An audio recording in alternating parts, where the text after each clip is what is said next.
Voy a platicarles a ustedes algo sobre el crimen, en donde yo me pregunto si el crimen es una conducta racional y si es una conducta racional, ¿qué se puede hacer para lograr abatirlo?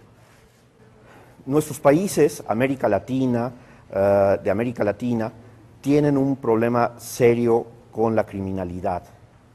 De hecho, según algunos estudios, América Latina es el continente más violento del mundo. Es verdaderamente triste esto. Ahora, un poco para poder de alguna manera enfrentar este problema, quizá lo más importante es entender a qué se debe esta situación. ¿Será que los latinoamericanos somos especialmente violentos? ¿Será que alguna cuestión genética nos hace violentos? ¿Será una cuestión, algunos dicen por ejemplo que en México una de las razones por las que hay tanta violencia es quizá por la cultura machista? Algunos señalan que tiene que ver con aspectos nutricionales, algunos dicen que por ejemplo el chile, que se usa tanto en la comida mexicana, puede tener algo que ver. Yo no estoy de acuerdo con ninguna de esas explicaciones. Yo creo que el crimen y los criminales son básicamente racionales. Los individuos que cometen la mayor parte de los crímenes en cualquier sociedad son básicamente individuos como nosotros, yo, tú, él. Es decir, básicamente no hay diferencia. Claro, algunos criminólogos han encontrado que hay algunas diferencias en algunos criminales. Por ejemplo, cuando se han hecho investigaciones en las prisiones, investigaciones sobre la composición genética de algunos criminales, se encuentra que algunos de ellos tienen, en lugar de XY, tienen XYY. Es decir, parecería que son extremadamente masculinos. Bueno, es decir, pero son de todos modos unos casos muy pequeños. Es decir, son un número muy pequeño de casos. En el siglo XIX, se puso muy de moda la idea de que había criminales natos, toda la teoría lombrosiana del crimen. Bueno, tampoco ha resultado que puede ser comprobada.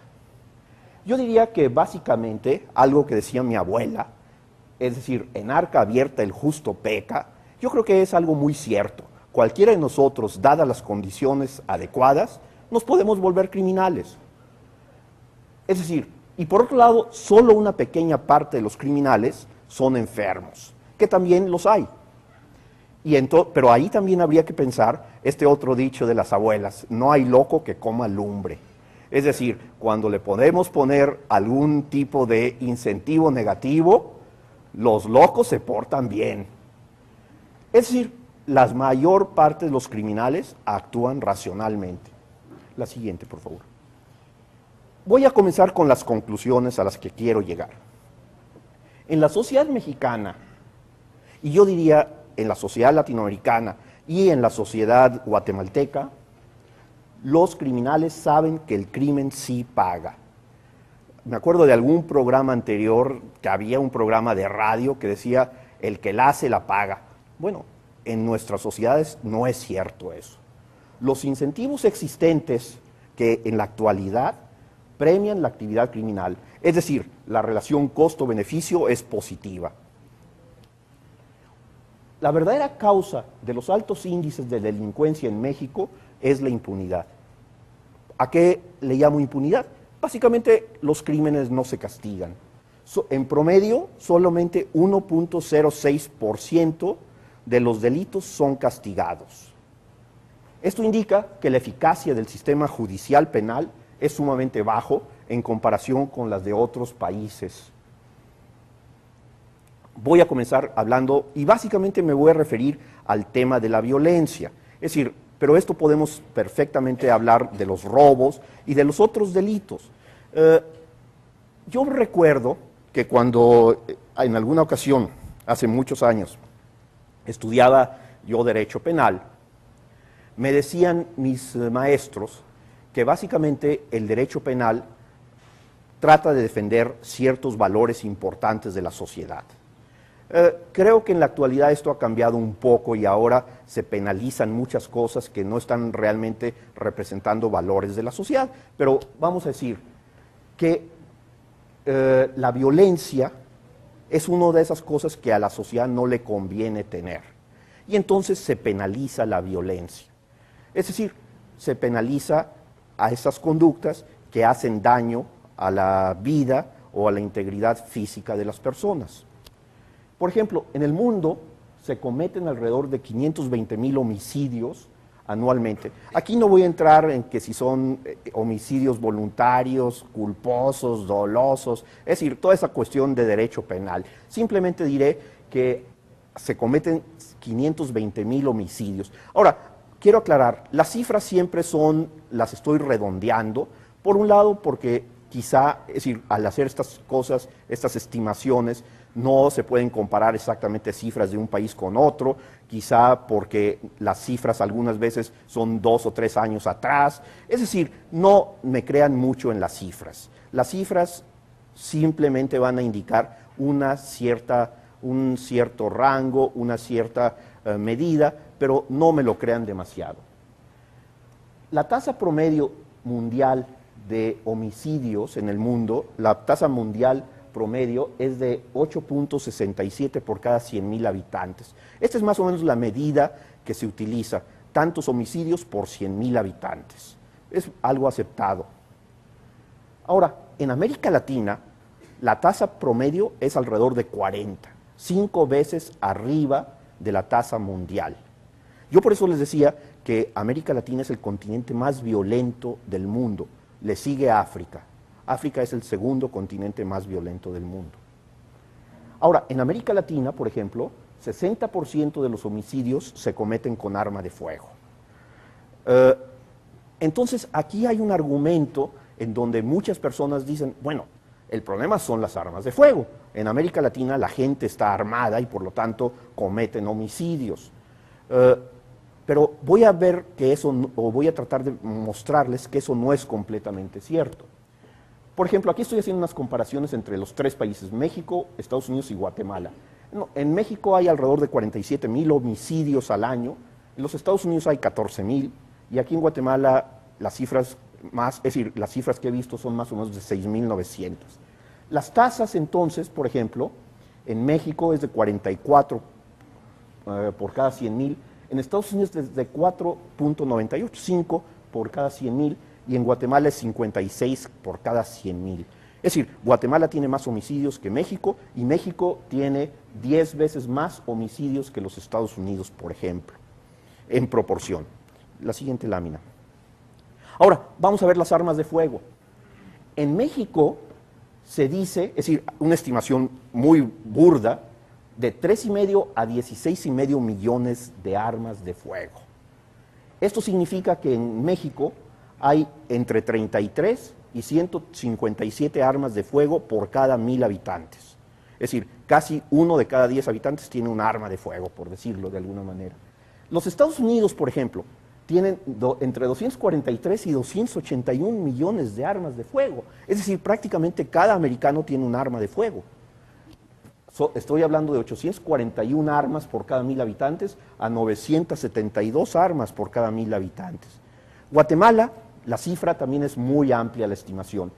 Hay 200,000 armas registradas, según los datos de la Oficina de Control de Armas, pero se calcula que puede haber 1,5 millones de armas no registradas. Entonces tenemos aquí que hay entre 17 y 139 armas por cada 1,000 habitantes.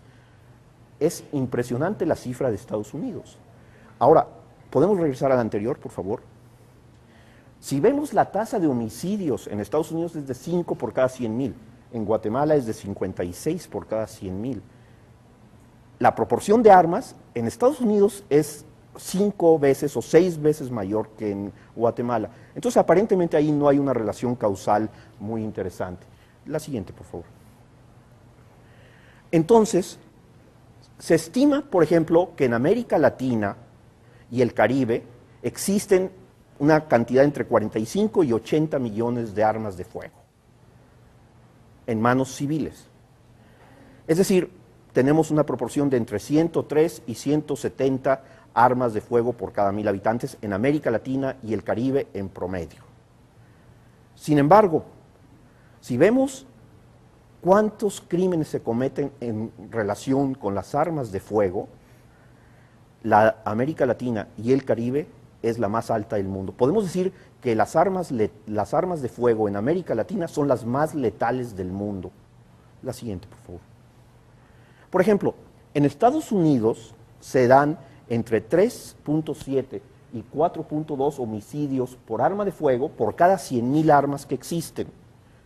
Por ejemplo, en Ecuador son entre 260 y 660 homicidios por cada 100.000 armas de fuego. Es decir, en Jamaica, 230 a 560, en Colombia, entre 220 y 520, en México, entre 37 y 156, y en Chile, que es el país menos violento de América Latina, se da entre 4.1 y 5.9, de acuerdo al homicidios por cada 100.000 armas de fuego que existen en el país.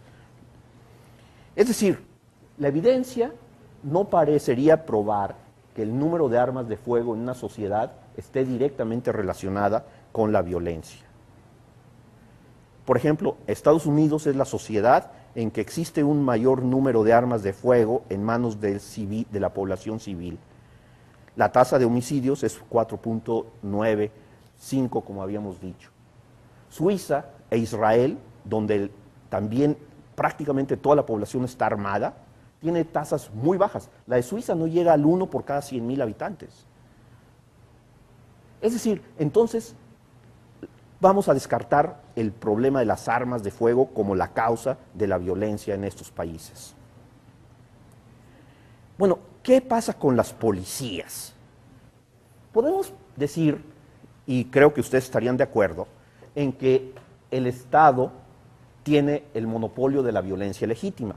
Es decir, podemos pensar en la teoría del contrato social, la teoría de Hobbes o cualquier otra teoría, pero el hecho es que en las sociedades actuales, básicamente el único que puede ejercer la violencia legítima es el Estado. Cuando empezamos a ver bandas y cuando empezamos a ver otras instituciones que ejercen la violencia legítima, estamos básicamente hablando ya de un Estado que se está desintegrando.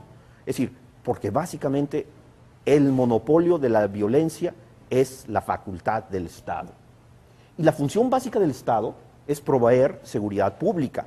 De hecho, por ejemplo, si ustedes recuerdan, Hobbes plantea que una vez que se hace el contrato social, no se puede romper a menos que el soberano, el Estado, deje de cumplir con su función básica de proveer seguridad. Cuando el Estado deja de proveer esa función, deja de proveer la seguridad pública, podemos pensar que el Estado se está desintegrando y el pacto social se está deshaciendo. Ahora, ¿cómo lo hace? Bueno, en lo interno, mediante la policía y el sistema penal; en lo externo, mediante el ejército, la armada, la fuerza aérea, lo que sea. Ahora, también yo en aquella época aprendí que el derecho penal o el derecho criminal es el mínimo del mínimo ético exigible a los individuos en una sociedad determinada. La definición o tipificación de los crímenes o delitos se hace para proteger valores esenciales para la vida en sociedad. Y a mí me enseñaban que estos son la vida y la integridad física o moral de las personas, la libertad personal, que incluye sin duda la libertad sexual, y por otro lado la propiedad. Son los tres valores fundamentales que el derecho penal tiene que proteger, y lo protege mediante la tipificación o definición de delitos. Ahora, el Estado provee la seguridad interna mediante un sistema institucional. Este sistema está compuesto, es decir, esta es una institución, y aquí voy a hablar un poquito de las instituciones. Las instituciones básicamente están compuestas por tres elementos. Uno son los jugadores, dos son las reglas del juego, y tres es el lugar, la cancha de juego.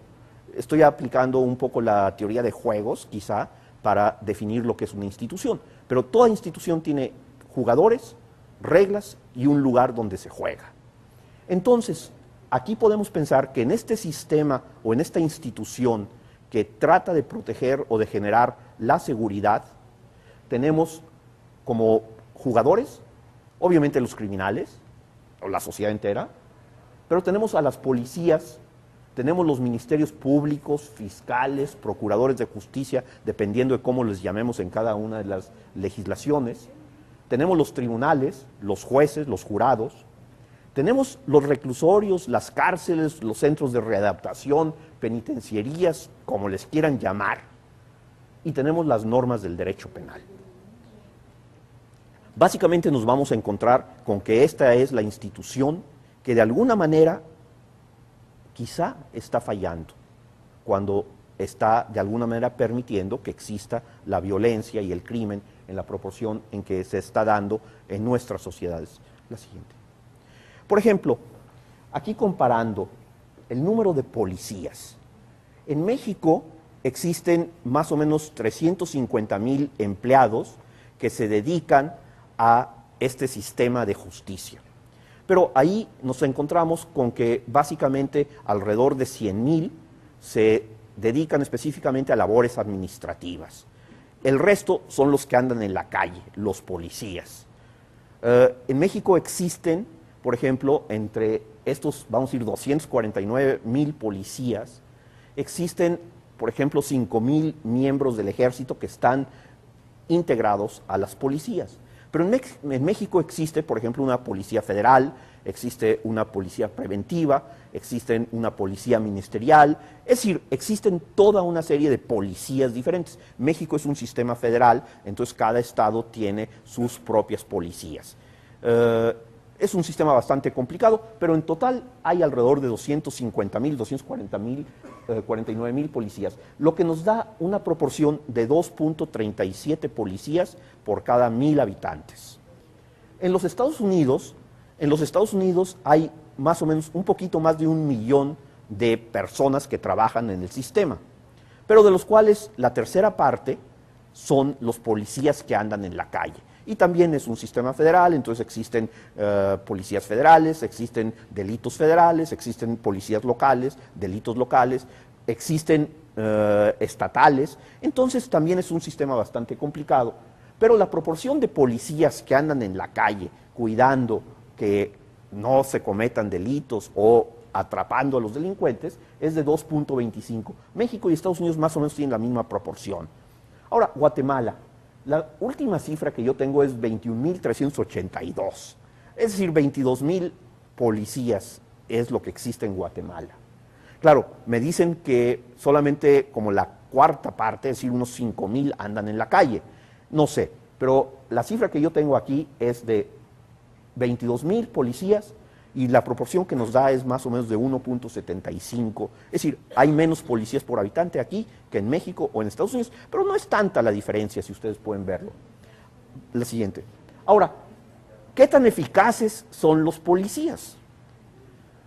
Vemos, por ejemplo, que en México los policías arrestan, y quiero aclarar aquí que aquí tenemos que irnos con mucho cuidado, porque es muy diferente lo que en México se define arresto, lo que en Guatemala se define arresto y lo que en Estados Unidos se define arresto.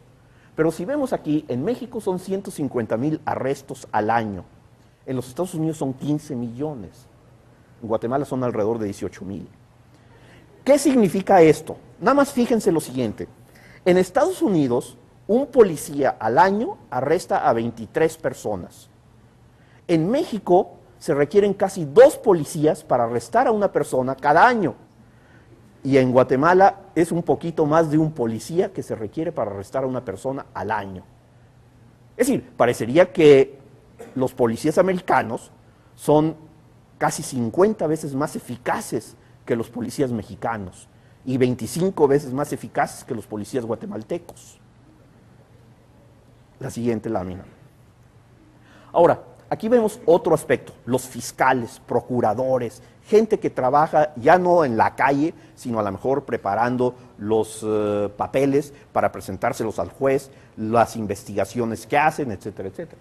El sistema de administración de justicia mexicano, ahí trabajan 77 fiscales, le voy a llamar, o agentes del Ministerio Público por cada 100,000 habitantes.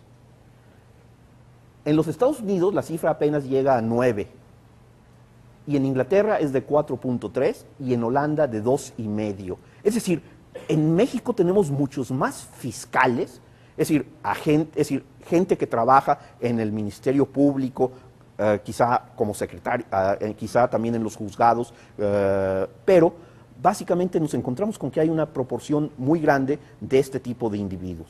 Y sin embargo, la siguiente lámina, nos encontramos que quizá porque provienen en México y en Guatemala una tradición jurídica diferente que en los Estados Unidos, quizá ahí hay una gran diferencia en la eficacia, que le estoy llamando yo, del sistema, de la institución, vamos a decir, de justicia penal. En México, en Guatemala, nuestra tradición jurídica es básicamente el derecho romano, el derecho napoleónico, el derecho positivo. En los Estados Unidos, básicamente es una tradición basada en el derecho común anglosajón. Quizá este es un punto que habría que tratar de entender un poco más. La siguiente. Esto vuelve a ser importante, porque vamos a ver que hay una enorme diferencia en el número de gente que están purgando penas en los Estados Unidos, en Guatemala y en México. Por ejemplo, de hecho, por ejemplo, nos encontramos que en México la población penitenciaria o detenida es de 185,000 personas en 450 centros de reclusión. En Guatemala, la cifra que tengo es de 9,000 individuos en 40 centros de reclusión. Pero en los Estados Unidos la población recluida prácticamente en este momento es de 2,080,000 personas en 1,700 centros de reclusión. Estados Unidos es el país que tiene a una proporción más alta de su población en la cárcel en cualquier momento. En Estados Unidos purgan penas de privación de la libertad 1 de cada 135 residentes. En México la proporción es de 1 de cada 568 y en Guatemala es de 1 de cada 1,350 residentes. ¡Wow! Es decir, ¿qué está pasando ahí? Ahora, esto podrá indicar quizá por qué en Estados Unidos hay 5 por cada 100,000 habitantes y en Guatemala hay 56 homicidios por cada 100,000 habitantes. La siguiente. Yo creo que las cifras anteriores indican que la impunidad, es decir, la enorme diferencia en la eficacia de los sistemas de justicia penal en Estados Unidos y México, y podría decir en Guatemala, es la verdadera causa de la violencia y de la criminalidad que existe en esos países. En México, solo 1.06% de los delitos son castigados. En Guatemala he leído cifras que me indican que son alrededor del 3% de los delitos que se castigan solamente. Es decir, 97 de cada 100 delincuentes salen libres o no son capturados, no son arrestados. México es prácticamente 99 de cada 100. Yo creo que básicamente podemos decir que la mayor parte de los delincuentes ha aprendido por experiencia propia que el delito no se castiga. Y es claro, si solamente 1 o 2 o 3 de cada 100 delitos es castigado, pues entonces es muy claro que el delito no se castiga. Y entonces han aprendido que el delito sí paga. Bajo estas condiciones, es muy claro que cualquier individuo racional, que los beneficios del delito son probablemente mayores que los costos que le podría acarrear al delincuente. Y entonces, ¿por qué no actuar? Ahora, si la impunidad, y yo estoy convencido, es la verdadera causa de la delincuencia, combatirla si requiere disminuir la impunidad. Y disminuir la impunidad significa mejorar la eficacia de este sistema institucional de la justicia penal. Significa modificar de inmediato el sistema de tal manera que los incentivos se vuelvan es decir, que los incentivos ya no sean aquellos que benefician el delito, sino que más bien lo hacen costoso. ¿Qué hacer? Pues básicamente habría que mejorar las policías. Si, por ejemplo, vemos que en Estados Unidos un policía arresta a 23 personas al año y aquí y en México se requieren 2 policías para arrestar a una persona, pues algo está fallando en las policías. Yo recuerdo hace un par de años ver en la televisión mexicana un caso verdaderamente patético. En una de las calles más transitadas de la Ciudad de México, a eso de las 9 de la mañana, 8:30 de la mañana, la hora pico, la hora en que el tránsito es muy pesado, se suben 3 delincuentes a un autobús, a un camión, a un colectivo, y empiezan a asaltar a las gentes que van a su trabajo. Esto es muy frecuente, en México pasa todos los días, pero no todos los días se filma eso en video. Entonces se suben los delincuentes, asaltan a los individuos que van en el camión, en el autobús, en el colectivo, y se bajan, pero el tránsito está parado. Afortunadamente, es decir, no sé si decir afortunadamente o no, pero había una patrulla de policías ahí y otra como a 50 metros. Entonces los delincuentes se bajan del camión y empiezan a caminar por la calle para meterse en algún lugar, ya refugiarse, ya habían logrado su botín, pero como están ahí los policías cerca, hay por lo menos 6 policías. Normalmente en México andan de 3 en 3 en cada patrulla. Entonces se bajan los 6 policías, probablemente llaman por radio y pronto llega alguna otra patrulla. Total que hay 10 policías tratando de atrapar a 3 delincuentes. Todo esto filmado en video. Pues empieza a haber una corretiza impresionante. Los policías sacan sus pistolas. Los delincuentes traen unos cuchillos, puñales, machetes, es decir, armas blancas. Y entonces empieza una cacería en medio de los automóviles, en medio de la calle. Ve uno cómo 10 policías no son con pistola, chalecos antibala, no son capaces de atrapar a los 3 delincuentes que traían arma blanca. Ahora, la historia termina trágicamente, porque los delincuentes se escapan y un policía sale muerto. Se empieza a investigar qué pasó. El policía que murió de un balazo de otro policía. Pero no solamente, entonces uno dice, bueno, aquí falta algo de técnica, de técnica policial. Es decir, cómo atrapar al delincuente, cómo ponerle una llave y tirarlo al suelo y desarmarlo. Bueno, pero uno dice después, ¿por qué los policías, bueno, el policía que lo mató, seguramente que no había practicado tiro al blanco porque mató a uno de sus compañeros? Los chalecos antibala resultaron que no eran antibala, es decir, los atravesaba fácilmente una bala. Por otro lado, ¿por qué los policías no practicaban el tiro? Pues resulta que a los policías usan revólver. Los policías, vamos a decir, estos que andan en la calle, los preventivos que les llaman, usan revólver. Y resulta que ellos tienen que pagar las balas que utilizan. Entonces, obviamente, son cuidadosos de no gastar balas. Entonces, no practican. Y por otro lado, a lo mejor las balas ya son muy viejas y a lo mejor no disparan. Es decir, nos encontramos con toda una serie de problemas serios en ese sentido. Entonces, habría que mejorar el entrenamiento físico, el entrenamiento técnico de los agentes policíacos. Habría que reducir la corrupción. Porque, ¿cómo es eso de que los jefes policíacos les hayan dado chalecos antibalas que no son antibalas? Claro, es decir, ahí alguien sacó un buen dinero, un buen pisto, como dicen aquí. Entonces, habría que reducir la corrupción. Ahora, habría que mejorar al Ministerio Público. En México, el sistema o la institución de justicia penal funciona a base de ministerios públicos.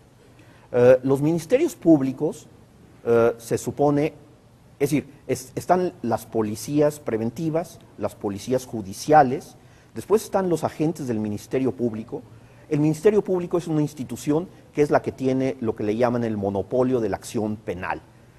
Solamente el Ministerio Público puede iniciar un proceso penal. Nosotros como individuos no podemos hacer, simplemente vamos al Ministerio Público, denunciamos un crimen y entonces él de alguna manera realiza la investigación y si encuentra los elementos para configurar un delito, pues los junta y se los lleva a un juez y entonces comienza el proceso. Bueno, los ministerios públicos en México, que yo hablaba de que había 77 fiscales por cada 100,000 habitantes, aparentemente no funcionan tampoco demasiado bien. Por un lado, aparentemente no son buenos abogados. Y entonces nos encontramos con que cuando vemos la proporción de delitos que el Ministerio Público, o de acciones que el Ministerio Público inicia y que llegan ante el juez, nos encontramos que la mayor parte de las veces el juez dice, pues aquí falta esto, aquí falta lo otro, aquí falta lo de más allá, y tiene que sellar, es decir, desechar ese proceso. Los ministerios públicos parece que no están capacitados. Ahora, pero esto es una cosa que uno diría, bueno, el Ministerio Público allá en la sierra, en el pueblo perdido, pues probablemente no está capacitado, pero en la ciudad. Bueno, en la ciudad nos encontramos con que existe el mismo problema. Los ministerios públicos no están haciendo bien su trabajo. Y no lo están haciendo bien por falta de capacitación, pero también por falta de, es decir, por exceso de corrupción. Muchas veces, si al policía no se le puede corromper y lo llevan a uno detenido, pues entonces al Ministerio Público también se le puede corromper y entonces simplemente o hace mal su trabajo o simplemente dice no hay forma de comenzar un proceso. Entonces hay que reducir estas cosas. Por otro lado, yo pienso que habría que desmonopolizar la acción penal. Esto, perdónenme, yo sé que en muchas partes, en México, esto es una herejía y probablemente los abogados que realmente conocen el sistema dirían que es una tontería, no solamente una herejía.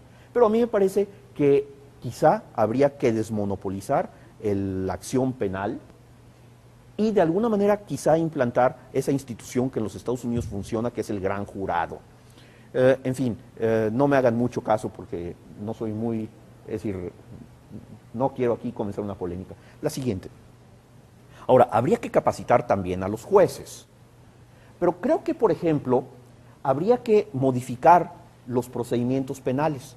En México, el procedimiento penal es fundamentalmente escrito, fundamentalmente es inquisitorial, y entonces esto hace que básicamente los procesos penales sean muy largos, muy complicados, con una cantidad de trabas procesales que hace que los juicios se alarguen y se alarguen y se alarguen.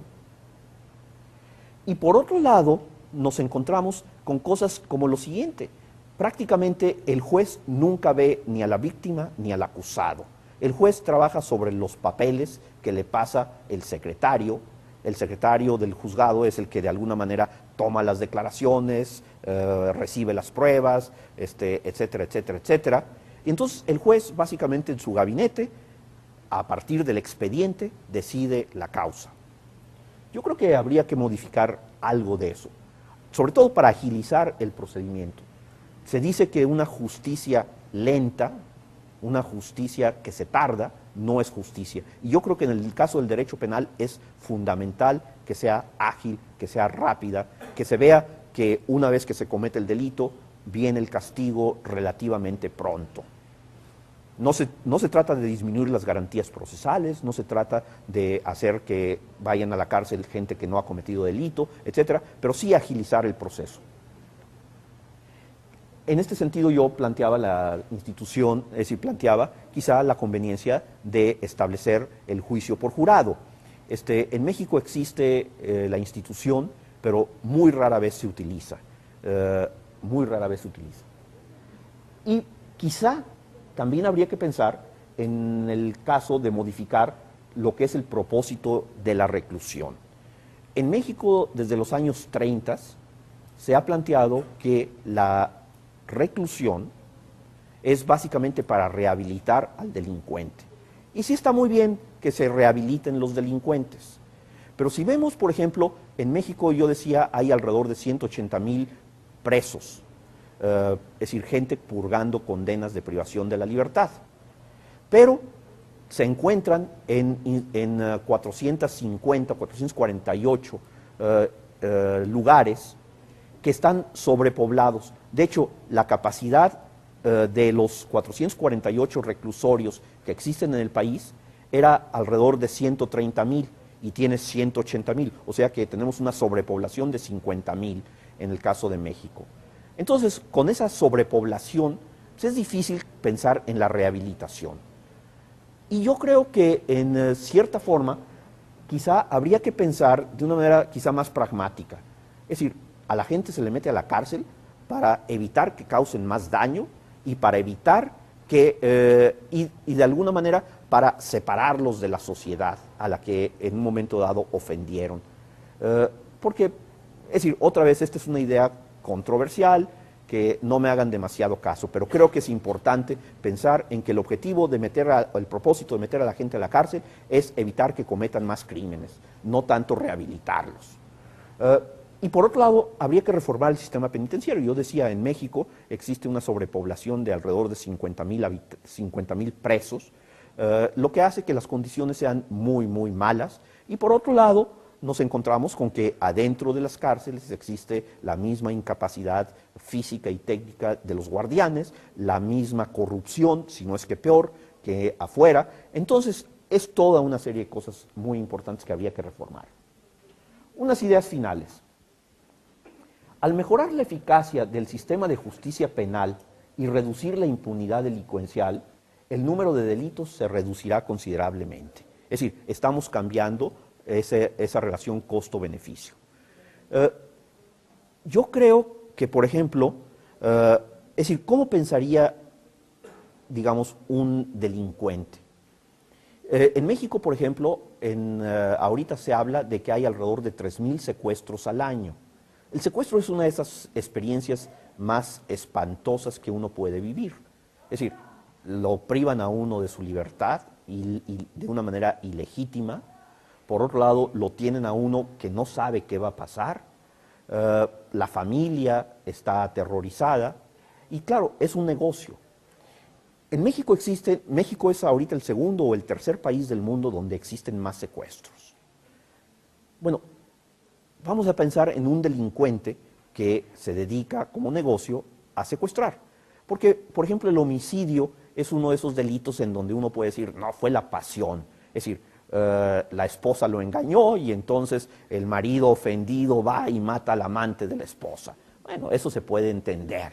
Es decir, no que sea justificado, no que se pueda justificar, pero se puede entender. Actuó la pasión. Cuando hablamos del robo, bueno, también podríamos encontrar, es un padre que tiene unos hijos y se están muriendo de hambre y entonces no encuentra trabajo, etcétera, etcétera. Entonces podemos decir, bueno, entendemos por qué este pobre individuo fue a robar. Pero el secuestro es uno de esos delitos que es verdaderamente terrible. En México hay 3,000 secuestros al año. Bueno, ¿qué es lo que piensa un secuestrador? Un secuestrador se hace este cálculo. En México la pena máxima es 50 años de cárcel. Pero decíamos que solamente 1,5, 2 de los delitos son castigados. Entonces nos encontramos con que el delincuente puede hacer esta reflexión. La probabilidad de que me atrapen es de 2%. La pena máxima es de 50 años. Es decir, la pena máxima que a mí me tocaría, en términos probabilísticos, es de 1 año de cárcel. Ahora, vamos a pensar cuál es mi ganancia como secuestrador. Bueno, vamos a suponer que, porque antes los secuestros eran solamente a los empresarios ricos, a la gente importante. Ahora los secuestros se dan a todo nivel. Entonces vamos a pensar que el beneficio de un secuestro sea alrededor de unos 10, 12 mil dólares, 100 mil pesos, 120 mil pesos, que es bastante común eso. Ya no estamos hablando de secuestros de millones. Una persona que, digamos, en México el ingreso per cápita es de 6 mil dólares al año. Entonces, vamos a suponer que el delincuente esté en esa clase, en ese promedio, 6 mil dólares de ingreso al año. Entonces, el delincuente puede decir, mi probabilidad de que me atrapen de que me atrapen es 2%, realmente es todavía menos de 2%, entonces mi pena máxima es de 1 año. En 1 año yo voy a recibir 6 mil dólares, ese es mi ingreso promedio. En un secuestro voy a recibir 12 mil dólares. Bueno, es claramente razonable pensar, voy a secuestrar. Es decir, voy a ganar el doble de lo que ganaría en un trabajo común y corriente. Bueno, entonces, de alguna manera, tenemos que cambiar esa relación. Vamos a pensar que la eficacia del sistema penal, de la institución del sistema penal, aumentara y en lugar de solamente castigar a 1% o a 2% o a 3% de los delincuentes, castigáramos nada más a la mitad, al 50%. Con eso habríamos elevado la pena de 50 años, que resulta realmente por nuestra probabilidad de ser atrapados, de 1 año, la habríamos elevado a 25 años. Ahí sí los costos ya son diferentes. Ahí sí ya lo vamos a pensar. Y entonces a lo mejor vamos a buscar secuestros de $1 millón, de $2 millones, que todavía seguirían siendo costeables, pero ya no los secuestros, la mayor parte de los secuestros que son de cantidades relativamente pequeñas. Bajaría el número de delitos. La siguiente lámina. Es decir, la actividad, pero esta es otra idea interesante, la actividad delictiva en una comunidad se puede ser analogada, comparada con un problema de salud pública. Y podemos entonces quizá aprovechar el enfoque epidemiológico. ¿Cómo funcionan las epidemias? Suponiendo que el delito sea un problema de salud pública y que sea como una epidemia, ¿cómo podemos controlar una epidemia? Bueno, normalmente cuando se ve que hay una epidemia o que se está generando una epidemia, lo que se hace es se localiza el foco de infección, se aísla ese foco de infección y se elimina ese foco de infección. ¿Qué tal si hiciéramos esto nosotros en términos de la delincuencia? Y aquí es donde viene, por ejemplo, esta idea de las ventanas rotas que se ha vuelto tan popular en los Estados Unidos. Nos dicen que, por ejemplo, en una comunidad, en una ciudad, existen zonas con alta criminalidad y zonas con baja criminalidad. Yo aquí, por ejemplo, en Guatemala, vivo en una zona con baja criminalidad. Estoy aquí desde hace 6 o 7 meses en una zona donde prácticamente no hay crímenes y entonces se vive muy tranquilo. Pero me han dicho, hay zonas donde no te vayas a meter jamás, porque te asaltan, te matan, lo que sea. Bueno, entonces hay focos criminales aquí en Guatemala, hay focos criminales en México. ¿Cómo sabemos dónde están esos focos y cómo los combatimos? Está la teoría esta de las ventanas rotas, que probablemente ustedes conocen bien. Y nos dicen que, por ejemplo, podemos empezar a ver signos de delincuencia cuando vemos ventanas rotas, cuando vemos graffiti en las paredes, cuando vemos basura tirada en las calles. Es decir, cuando vemos este tipo de cositas, cosas que no son delitos, pero están indicando, por un lado, la ausencia de policía, la ausencia de servicios públicos. Estamos viendo la desintegración de la comunidad. Entonces, cuando empezamos a ver este tipo de cosas en una zona, decimos, aquí hay un foco que podemos y debemos atacar. Por otro lado, si entonces sabemos dónde están esas zonas, podemos entonces comenzar a enfocarnos a esas zonas. La siguiente lámina. Ah, no, ya no. Perdón, otra vez de regreso. Entonces, por ejemplo, aquí viene un poco la estrategia Giuliani. ¿sí? De este famoso alcalde de Nueva York, que en cierta forma él utilizó este método. Hay que atacar no los delitos grandes, sino las infracciones y los delitos pequeños. Porque de esa manera estamos mejorando la eficacia del sistema de justicia. De esa manera estamos mejorando la eficacia de las policías y de los ministerios públicos.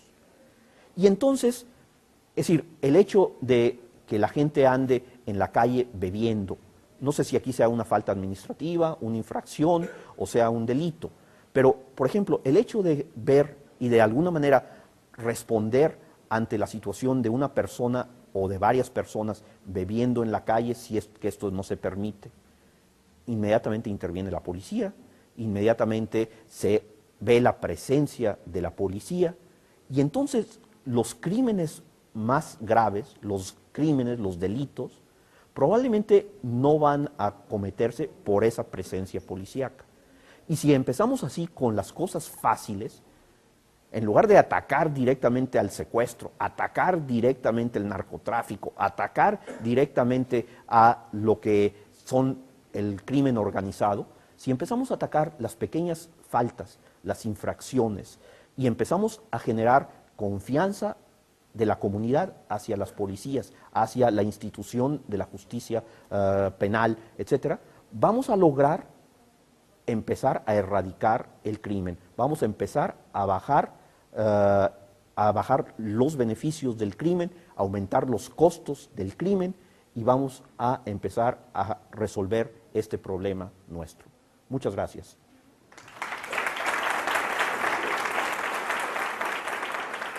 Muchas gracias. Buenos días, Krishna Vandenbrul de la Universidad Francisco Marroquín de Quetzaltenango. Yo tenía un comentario y una pregunta. El primero del comentario es que las cifras que usted hizo, por ejemplo, tal vez interesante complementarlas con las cifras europeas, porque, por ejemplo, en Bowling for Columbine de Michael Moore, él demuestra exactamente lo contrario a lo que usted está diciendo con cifras también. Él dice que es precisamente en Estados Unidos hay tanta violencia porque hay muchas armas. Entonces ahí sería interesante complementar algunas cifras con las de Europa. Y la otra es, platicábamos con mis compañeros acá en la mañana, precisamente, yo vengo del interior de Quetzaltenango, y Quetzaltenango siempre se había distinguido por ser un lugar de mucha paz. Lamentablemente eso lo hemos estado perdiendo poco a poco. Y he estado pensando últimamente en el tema, porque me preocupa mucho el tema de la inseguridad en el lugar donde yo vivo, que ha sido hasta la fecha muy tranquilo. El problema es de que los ciudadanos, normalmente los individuos, el pueblo, si lo queremos llamar así, no tienen ningún método de control o ninguna forma de presión a las autoridades que reparten justicia, ¿verdad? O sea, los burócratas, ¿sí?, de justicia entran al sistema judicial y pueden pasar su vida ahí tranquilos sin haber juzgado a una sola persona, sin haber hecho jamás su trabajo eficientemente, o sea, ser buenos burócratas, ¿verdad? ¿Qué otros medios podemos utilizar? ¿Qué incentivos podríamos utilizar para que estas personas hagan lo que tienen que hacer? Muchas gracias. Bueno, respondiendo brevemente al tema de las armas. Efectivamente, Estados Unidos es el país que tiene más armas del mundo. Estábamos viendo que prácticamente cada ciudadano, cada persona en los Estados Unidos tiene armas. Es decir, es el país más armado del mundo, sin duda. Pero, sin embargo, la tasa de criminalidad no es tan alta como, por ejemplo, en otros países que están menos armados, y son el caso de América Latina. En América Latina tenemos un arma por cada 8 o 7 o 5 habitantes, dependiendo de la cifra que estemos viendo. Es decir, estamos hablando de 130 y tantas armas o 150 armas por cada 1000 habitantes. Es decir, nos encontramos con que América Latina, que tiene tasas de criminalidad mucho más grandes que los Estados Unidos, 10 veces más alta, sin embargo, tiene muchas menos armas.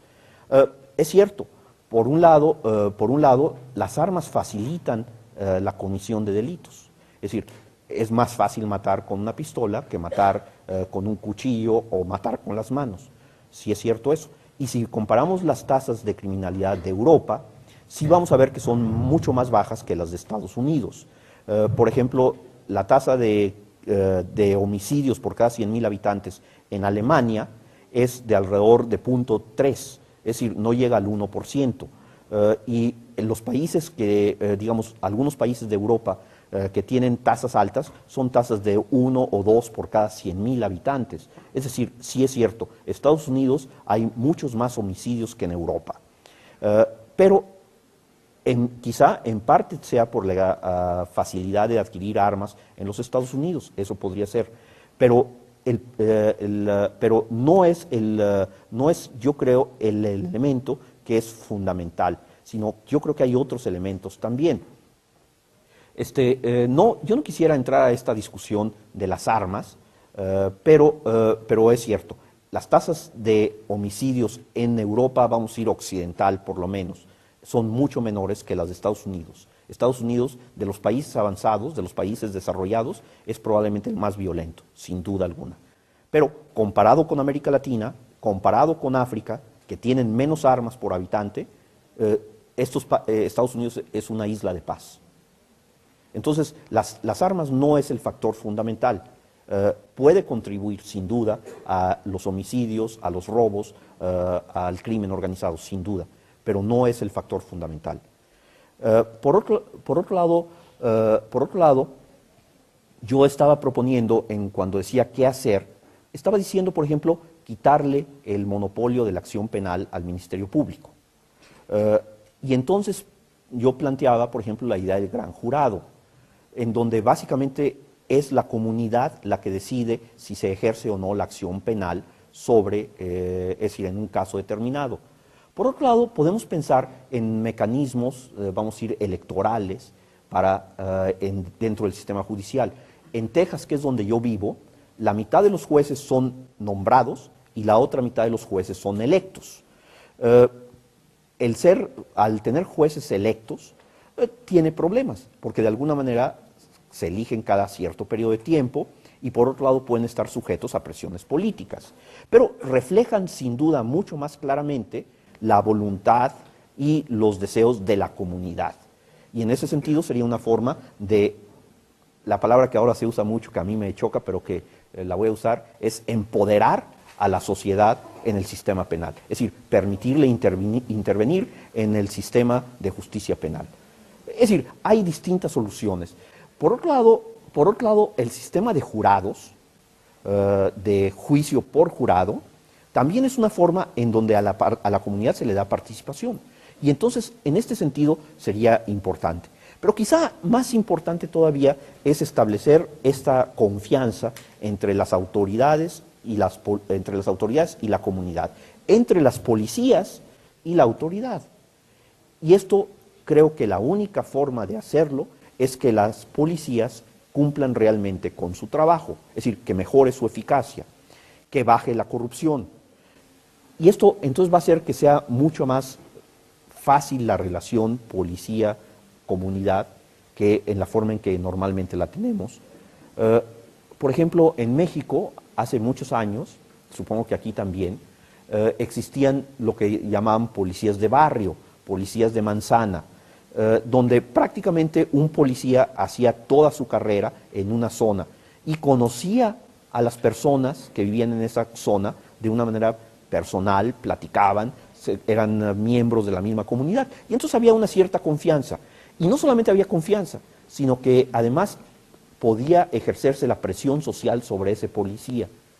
Cosa que, por ejemplo, en las grandes ciudades o en los sistemas más modernos, se supone que precisamente lo que se buscaría es evitar esa relación personal entre el policía y la comunidad, porque puede generar corrupción, sin duda, pero también destruye el vínculo y destruye la facultad que tiene en un momento dado la comunidad de asegurar que se estén cumpliendo con las normas de esa comunidad. Es decir, creo que hay que ir con mucho cuidado en todas estas reformas, sin duda. Hay que ver los estudios, hay que hacer, es decir, hay que ir con cuidado, pero lo que sí es importante es, de alguna manera, cambiar esta relación costo-beneficio, porque la mayor parte de los criminales son personas racionales que hacen su análisis costo-beneficio.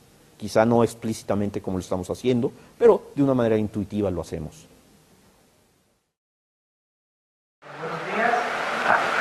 Buenos días, yo tengo tres comentarios cortos. El primero es que usted nos mencionó, y yo creo a veces tenía un poco más en el rol del ejército, mencionó que el ejército tiene una función de seguridad externa, cuando nuestra constitución en muchos de los países asegura que es deber del ejército asegurar la seguridad interna y externa del país.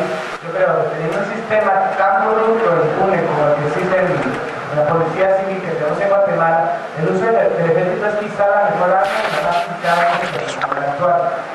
El segundo es que la acción policial, el sistema penal debería ser monopolizado. La acción policial yo creo que está empezando a ser monopolizada con el auge de la policía y la seguridad privada, el cual yo pienso que es la única forma en la que la sociedad ha logrado combatirlo. Hace unos días salió un artículo en el periódico de una periodista, no sé si fue Luisa Aceituno, Lucía Escobar, que criticaron el exceso del mensaje de las espaldas que tienen las personas que están cuidando. Yo creo que la respuesta de la sociedad fronteras nos tenemos ahora que demuestra que estamos mal. Y el tercero, yo pienso que la única forma de asegurar que la coerción sea usada contra el delincuente, que hay que recordar que el delincuente es una persona débil y sensible, es tratarlos con dureza. Y afortunadamente Guatemala no tiene el sistema de pena de muerte. Debemos utilizar lo necesario. En el 92 creo que fue la última pena de muerte que se logró cumplir. Y es la única forma, no voy a ser sinceros, la única forma de combatir a un criminal es la ley. Voy a contestar rápidamente estos tres comentarios. El ejército. Bueno, en México, por ejemplo, yo mencionaba, hay alrededor de 5,000 efectivos del ejército apoyando a las policías. Pero en México y en otros países se ha visto que el crimen, sobre todo el tipo de crimen que ahora estamos viviendo, es decir, el crimen organizado, el crimen que tiene grandes cantidades de dinero, corrompe muy fácilmente al ejército. Y esto es algo que no queremos nosotros que suceda.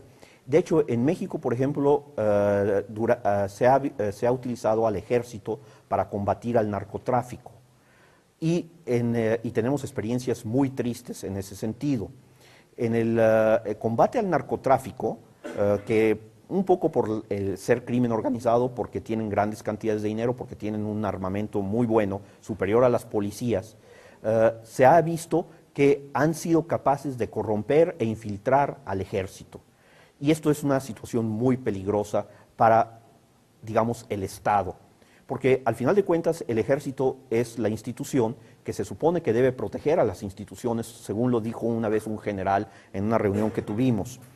Pero, por ejemplo, en México la corrupción que el crimen ha logrado de alguna manera provocar en el ejército hace que en este momento haya alrededor de 4 o 5 generales encarcelados por haber recibido y haber protegido dinero del narcotráfico. Esto es una de las cosas verdaderamente graves de meter al ejército en este tipo de policía civil, de andar haciéndola de policía. En México existe, además del ejército, una institución que no funciona, que se llama la Guardia Nacional, que en los Estados Unidos sí existe y sí funciona, pero aún la Guardia Nacional no debería intervenir en labores de policía. La policía es la que debe proveer la seguridad interna y el ejército debe dedicarse a proveer la seguridad externa.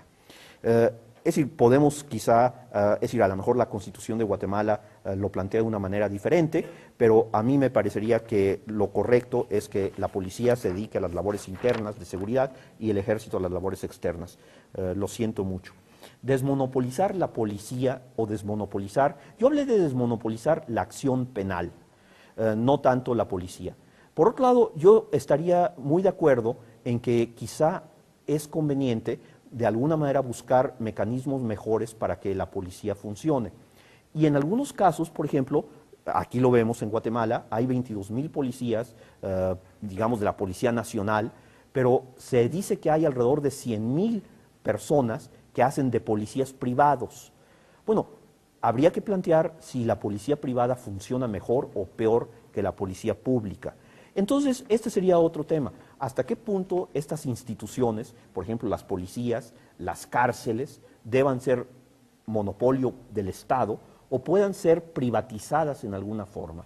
En los Estados Unidos se ha venido experimentando con cárceles privadas. Es decir, no significa que la gente pueda tener su propia cárcel, pero significa que básicamente en lugar de que la cárcel la construya y la administre el gobierno, la construye y la administra bajo contrato una empresa particular. Y aparentemente ha venido funcionando. Entonces, ahora, yo cuando hablo de desmonopolizar la acción penal, estoy refiriéndome a que quizá los ciudadanos debamos tener derecho a poder iniciar, como lo hacemos en un juicio civil, poder iniciar un juicio penal cuando se nos ataca en nuestra integridad física, o nuestra libertad o nuestra propiedad. Esto es un tema muy discutible y que, es decir, creo que también habrá muchas opiniones. Por otro lado, es decir, yo no estoy en contra de la pena de muerte. Es decir, definitivamente no estoy en contra de la pena de muerte.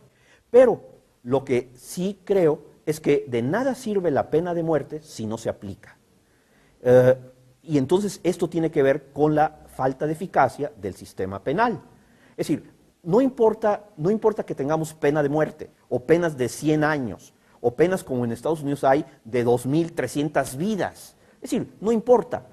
Lo que importa es que sepamos que si cometemos un delito hay una alta probabilidad de ser castigados, ya sea con la pena de muerte, con la pena de prisión o con cualquier otra pena. Es decir, eso es lo que quiero aclarar. Y claro, el Estado tiene que ejercer ese derecho y tiene que ejercer esa obligación que es castigar a aquellos que violan, digamos, los valores básicos de la comunidad, que puede ser la pena de muerte, que puede ser la cárcel, puede ser el servicio a la comunidad, es decir, puede ser muchas medidas en un momento dado. Incluso podríamos pensar en el cepo.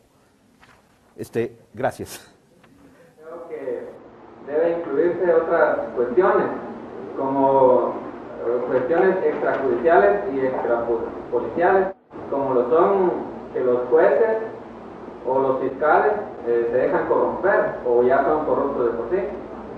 Además de esto, deben incluirse otras cuestiones como lo son la participación de lo que se le llaman los derechos humanos, o la ONU que se intromete en las cuestiones puramente nacionales, así como ha ocurrido en el tiempo, o con esto que han dicho del barrido social que anda haciendo la policía actualmente. Ellos se andan intrometiendo en eso. Además que muchos de esos jueces y fiscales son amenazados, y esas son causas importantes por las cuales no se aplica la condena a quienes infringen la ley o quienes cometen crímenes. Además, otra causa extrajudicial están los costos que se tienen para proceder a alguien dentro de una cárcel. Yo hacía un costo a priori, después de unos 300 fiscales por día por persona que se encuentra dentro de la cárcel, y esos costos los paga el Estado, o nosotros en este caso pagamos los impuestos, pero el Estado pues tiene otras funciones con las cuales cumplir, y no sé hasta qué punto puedan destinar estos fondos para esto. Que por decirle, incluso hay mareros, o si se capturan 100 mareros el día de hoy, no se puede mantener a estos 100 mareros durante varios días. Entonces se les deja 1 o 2 días y el tercer día pues se les libera. Entonces esas causas deben ser estudiadas y bueno, pues incluidas dentro de estos estudios para proponer soluciones también. Sí, muchas gracias. Estoy totalmente de acuerdo con esto. Me gustaría solamente decir, por ejemplo, la corrupción es uno de los problemas más graves, pero aquí hay un tema que me parece interesante, y es el que se mencionó de las ONGs que protegen los derechos humanos. Yo creo que se tienen que seguir protegiendo los derechos humanos, sin duda, porque al final de cuentas, si uno le proporciona al Estado la posibilidad de violar los derechos humanos, entonces estamos entrando en un terreno muy peligroso. Sin embargo, yo creo que frente a esta, digamos, defensa de los derechos humanos de los criminales o de los delincuentes, habría que pensar también en la defensa de los derechos de las víctimas. Y entonces esto haría un poco más parejo el terreno. Y es que sí es cierto, durante mucho tiempo se ha enfatizado los derechos de los delincuentes, pero se han dejado al lado quizá los derechos de las víctimas. Y esto es algo que quizá habría que tratar de remediar. Por otro lado, ahorita, es decir, recientemente, hace una semana, hubo en Chicago un caso muy sonado, que está ahorita siendo muy sonado, en donde aparentemente un criminal, un delincuente, amenaza a la familia y a la vida de un juez federal en los Estados Unidos, en Chicago. Y resulta que la madre de la jueza y el marido de la jueza fueron asesinados la semana pasada.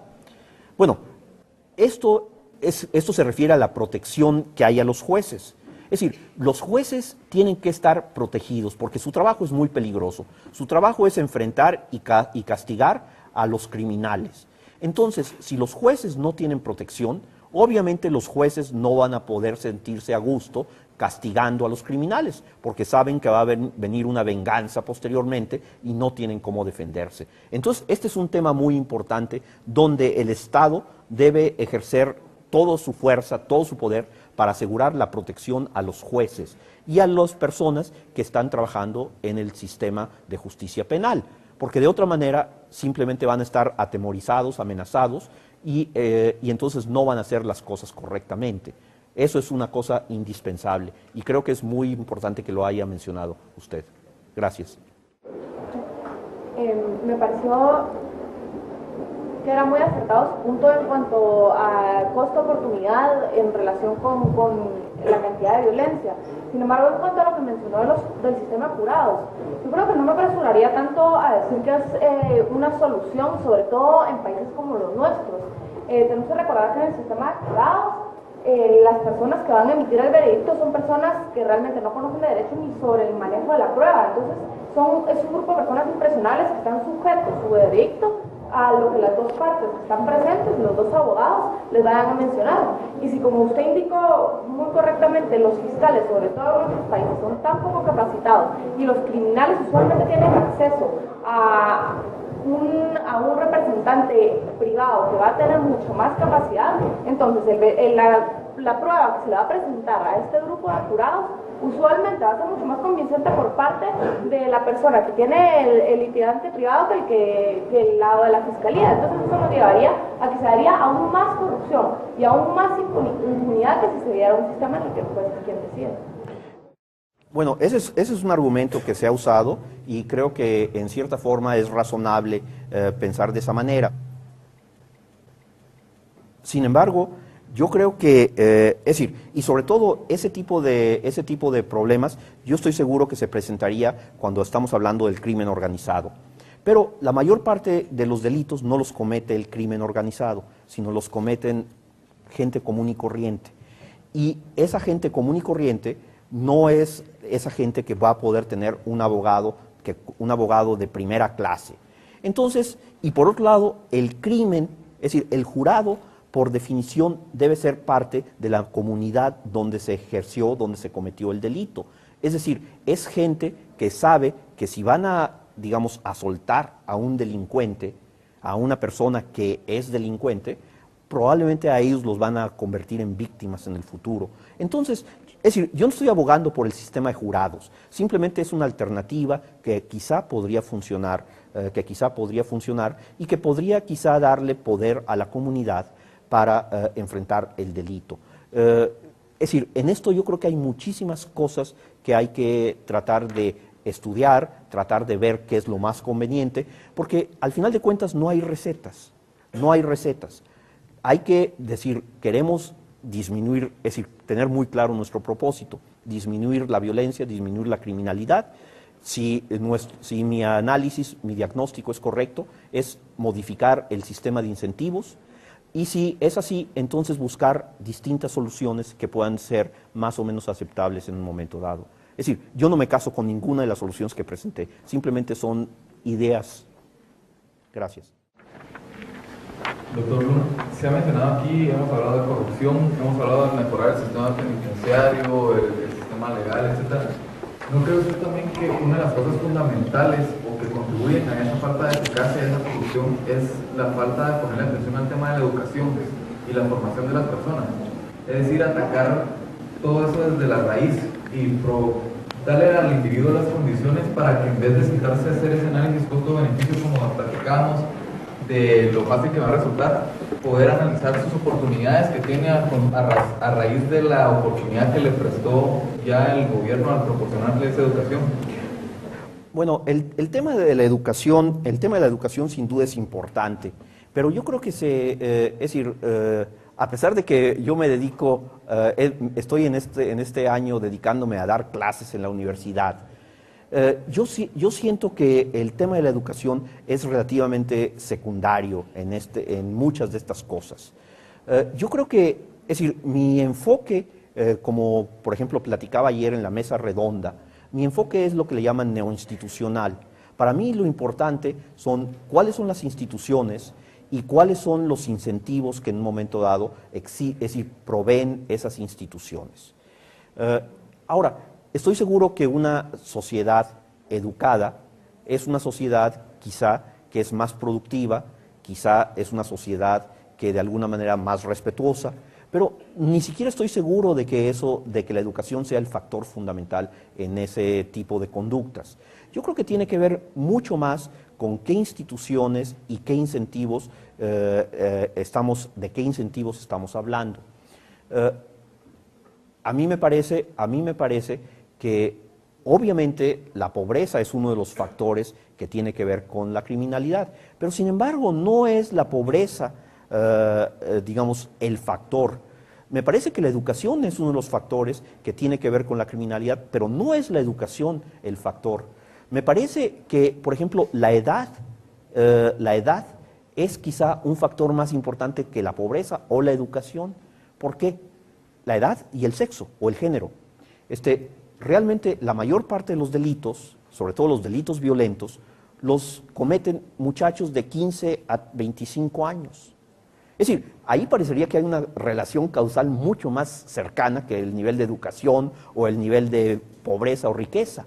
Es decir, los muchachos entre 15 y 25 años son los que más violentos, los más proclives a cometer delitos, los que de alguna manera son más proclives a tener accidentes, los que son más proclives a morir a esa edad.